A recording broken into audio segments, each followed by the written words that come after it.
രാവിലെ 7 മണിയോട് കൂടിയാണ് കല്ലാമൂല സ്വദേശിയായ ടാപ്പിംഗ് തൊഴിലാളി ഗഫൂറിനെ ഈ കാണുന്ന റബ്ബർ തോട്ടത്തിൽ കടുവ ആക്രമിച്ച് കൊലപ്പെടുത്തിയ നിലയിൽ കണ്ടെത്തുന്നത്.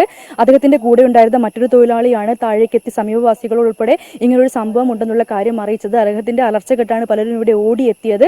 അപ്പോഴേക്കും മൃതദേഹം ഈ ഗഫൂറിനെയുമായി കടുവ ഏകദേശം 300 മീറ്ററോളം മുകളിലേക്ക് പോയിരുന്നു. ഇവിടെ എത്തിയ സമീപവാസികൾ കണ്ടത് ഭക്ഷിച്ച നിലയിലുള്ള ഗഫൂറിന്റെ മൃതദേഹമാണ്. തുടർന്ന് വനംവകുപ്പ് ഉദ്യോഗസ്ഥരും അതേപോലെ നാട്ടുകാരും എല്ലാം ചേർന്ന് എത്തുകയായിരുന്നു. എന്നാൽ ഈ മൃതദേഹം ഇവിടുന്ന് മാറ്റാൻ അപ്പോൾ പ്രദേശവാസികൾ അനുവദിച്ചില്ല എന്നുള്ളതാണ്. കാരണം ഇവരെ സംബന്ധിച്ച് ഏറ്റവും പ്രധാനപ്പെട്ട പ്രശ്നമാണ് ഈ വന്യജീവി ശല്യം. ഒരുപാട് നാളായി ഈ പ്രദേശത്തെല്ലാം കടുവയുടെ സാന്നിധ്യം ഉണ്ടായിട്ടുണ്ട്. പലരും പലതവണ കടുവയെ പലയിടങ്ങളിലുമായി കണ്ടിട്ടുണ്ട്. വളർത്തുമൃഗങ്ങളെ ഉൾപ്പെടെ കൊണ്ടുപോയിട്ടുണ്ട്. ആടിനെയും നായയെയും ഉൾപ്പെടെ പല വളർത്തുമൃഗങ്ങളെയും കൊണ്ടുപോയിട്ടുണ്ട്. ഒരു വീട്ടിൽ നിന്ന് തന്നെ 11ഓളം ആടുകളെ കൊണ്ടുപോയി എന്നുള്ളതാണ് പറയുന്നത്. അങ്ങനെ വലിയ രീതിയിലുള്ളൊരു ശല്യം ഈ കടുവയെ കൊണ്ട് പ്രദേശത്ത് ഉണ്ടായിട്ടുണ്ട്. ഇതെല്ലാം വനംവകുപ്പിനെ കൃത്യമായി അറിയിച്ചതുമാണ്. എന്നാൽ അന്നൊന്നും യാതൊരുവിധ നടപടിയും വനംവകുപ്പിന്റെ ഭാഗത്തു നിന്നും ഉണ്ടായിട്ടില്ല.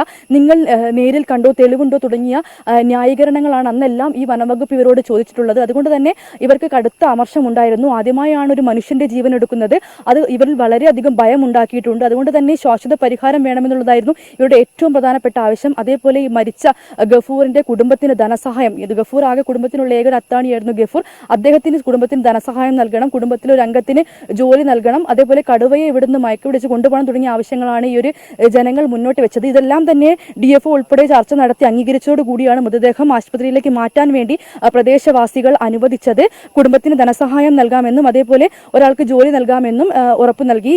അതേപോലെ ഈ കടുവയെ മയക്കുവെടി വെക്കാൻ വേണ്ടി ഒരു സംഘം ഇവിടേക്ക് എത്തുന്നുണ്ട്. വയനാട് പാലക്കാട് നിന്ന് അരുൺ സക്രിയുടെ നേതൃത്വത്തിലുള്ള സംഘമാണ് ഇവിടേക്ക് എത്തുന്നത്.